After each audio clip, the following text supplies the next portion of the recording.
Hello, Gamer Dude 2088, back again for another My Little Pony deck profile, and this will be the update for my Rainbow Dash Blue and Pink deck, which I made a week or so after, about 2 months ago, rather.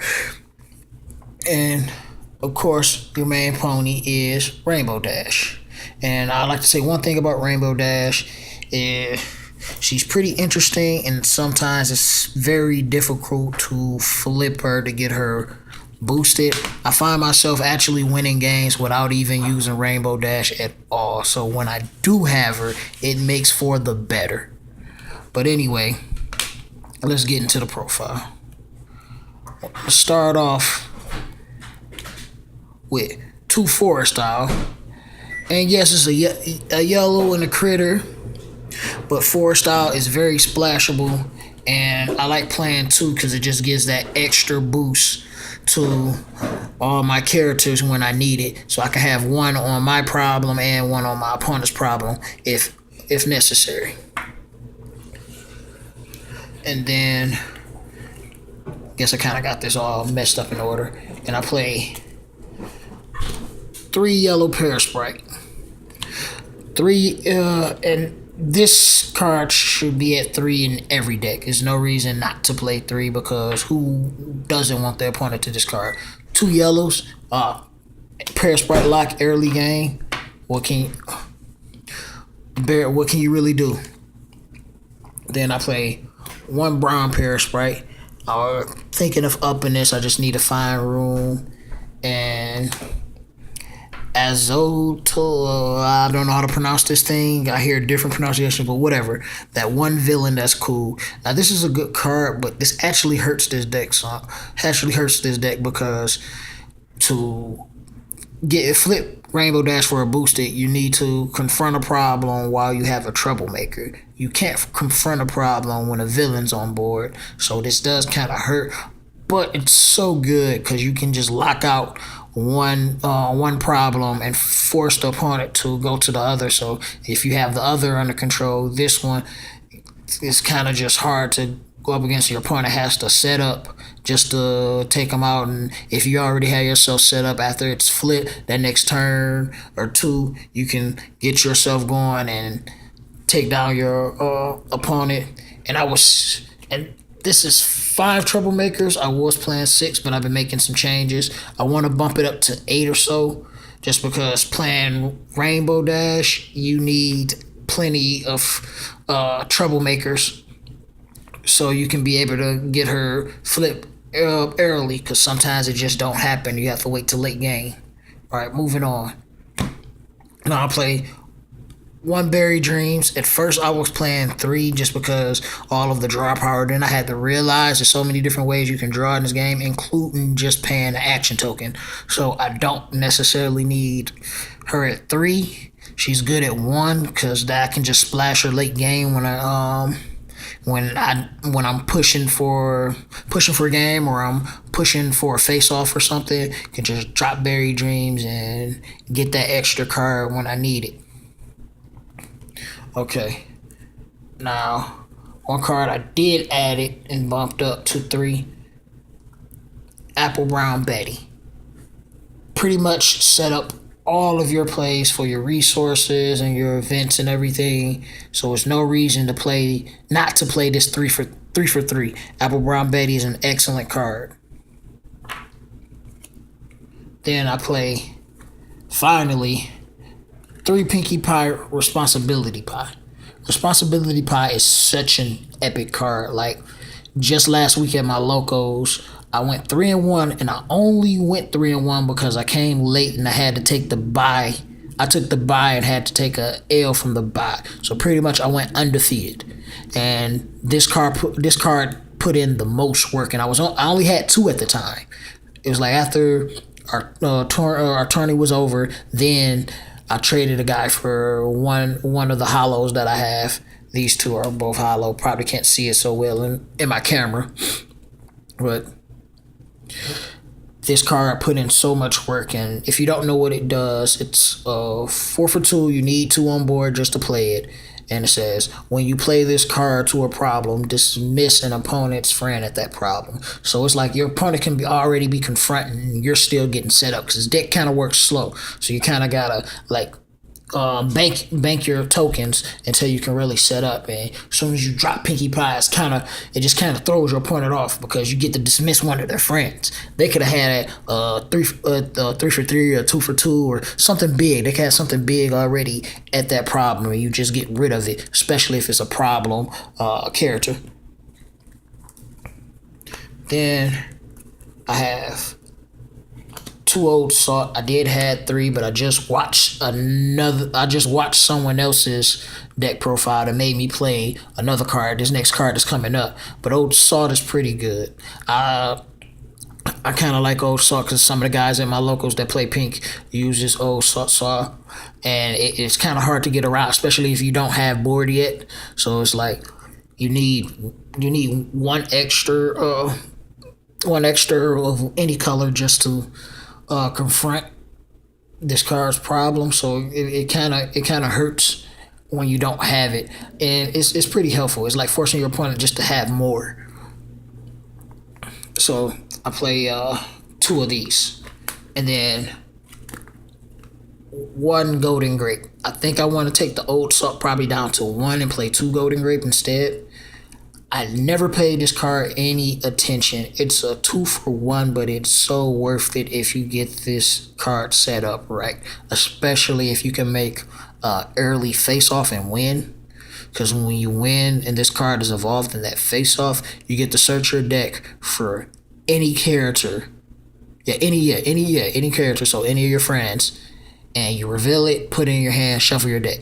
So good. So you can like set up the plays that you have to normally wait for a draw into.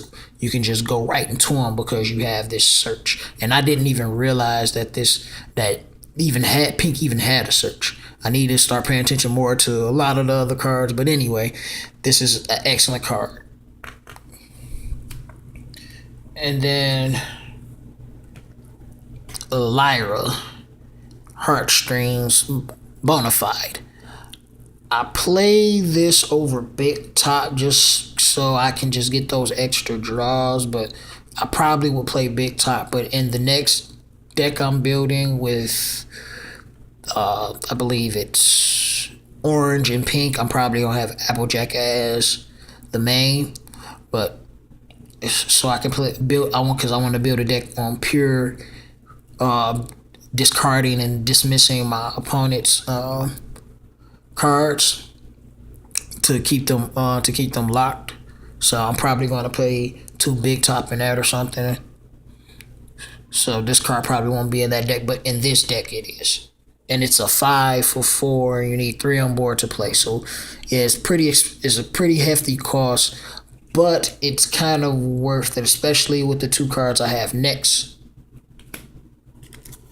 I have 2 Cloud Chaser, looking for a 3rd, but this card is probably, in my opinion, the best card in the game right now. Just because you reduce the cost to play a friend by 1 and play the friend, especially for those 1-for-1s or 1 for whatever.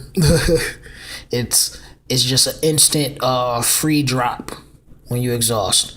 And it helps even better if you have 2 on board and you can just drop ponies, drop critters, or whatever your characters are.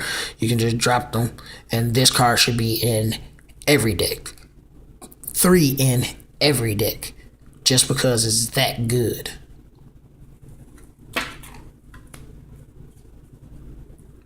And then I have 2 Holly Dash.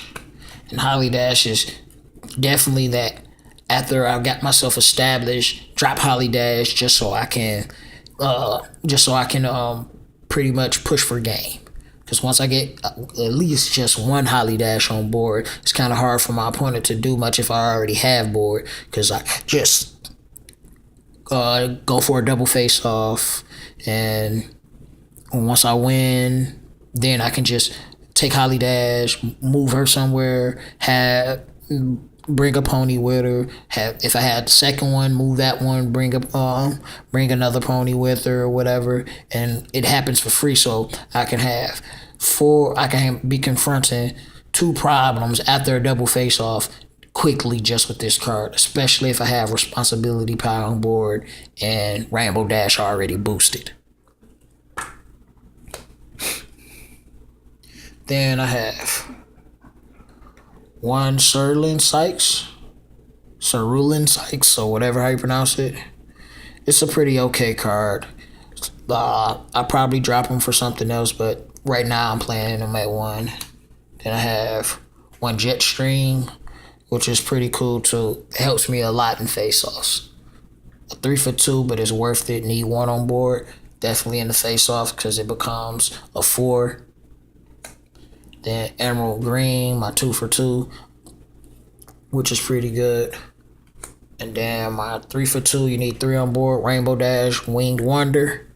This is an excellent card. I pulled this out of a pack last week for entering. It didn't get any play because I never drew it, but maybe this week I will, and it put in some work. But it's a really good card.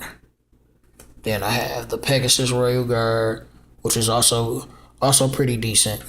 And then my 1-for-1 Sweetie Sunrise. And that's it for all of my characters. Now, what I've noticed in my local area, really no one plays that many resources, if not any resources at all. Mostly events, ponies, and troublemakers. Or rather, events, characters, and troublemakers, because you still have critters and all of that, but whatever. But these are pretty much my resources. I play only 3. I have my 1 Assault Cake. Think I might want to play 2, but Assault Cake's a real good card. Probably one of the best when you're doing a face-off. And then I have my lead pony badge, and this one I kind of combo. I play 2 of them, and I kind of combo with this. And what's the card again? Can't think the name of it. Terrible right now. Should have this memorized. Yeah, Cloud Chaser.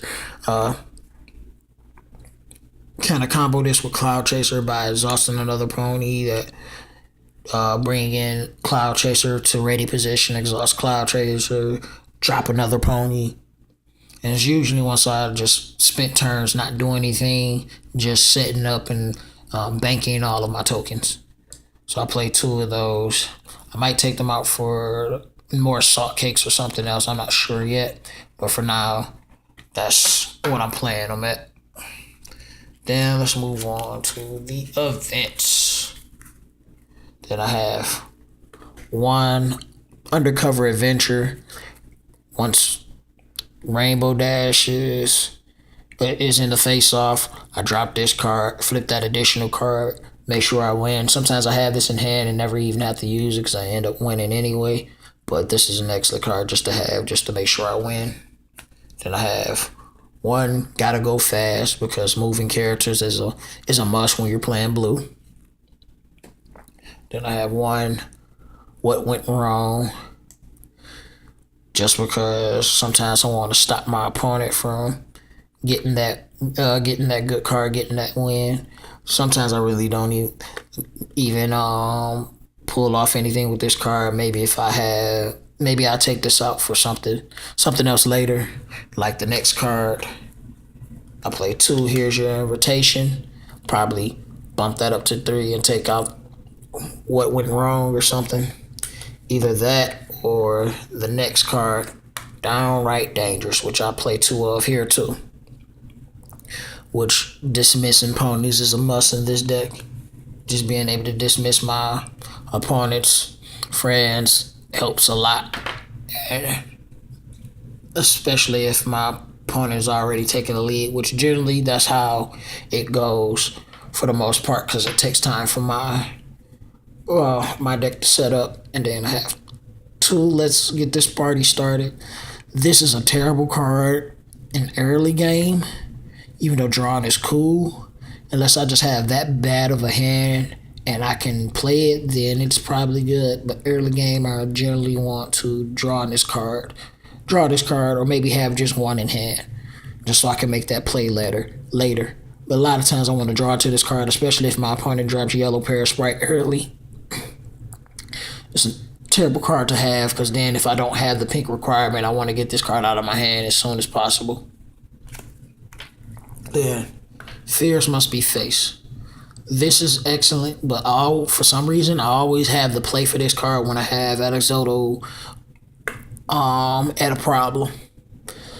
It kind of sucks sometimes, but it helps in a way, because then I can drop, if I had both, because I had a play where I dropped both on the same turn and confronted, since you played at the troublemaker phase, and confronted my Alexoto and got the points for that, and then confronted the problem that same turn and caused a double face off, because I was already confronting my own problem when I had my villain on my opponent's problem, and caused me to like push for game. Like my opponent couldn't do nothing. That next turn they sat there and just stared at their cards like, what can I do? Stared at the field like, what can I do? And couldn't do anything. They like spent like 15 minutes just staring, didn't know what to do, until they just said whatever and passed the turn. After I won, it wasn't nothing they can do.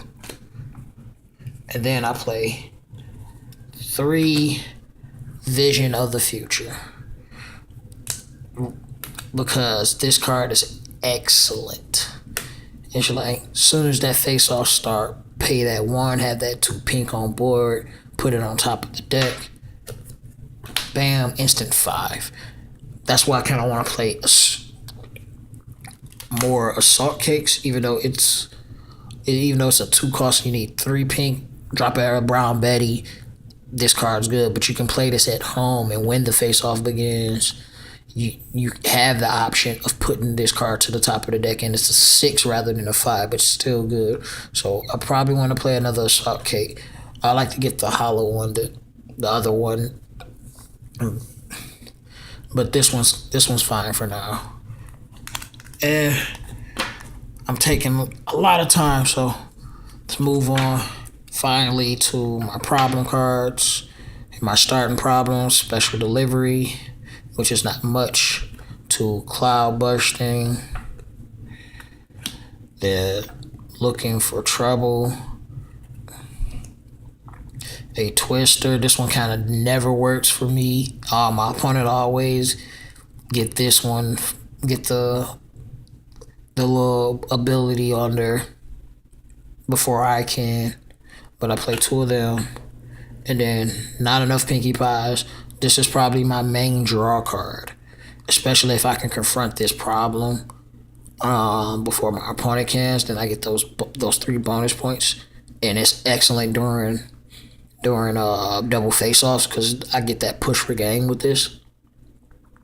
It's like 5 points in 1 face-off, and generally the way I play, I would already have maybe 9 or 10 points before I caused the double face-off. And then Meanie Pants, and my Pinkie Pie senses is tingling. Now, none of the starting problems are really anything big. It's not like playing purple or white or yellow or anything where they have big starting problems, but it works for me. And this is stage 2 of my Rainbow Dash blue and pink deck profile. I'm going to continue to work on it to make it better while I'm working on other decks or whatever, what I'm doing. But tell me what you think.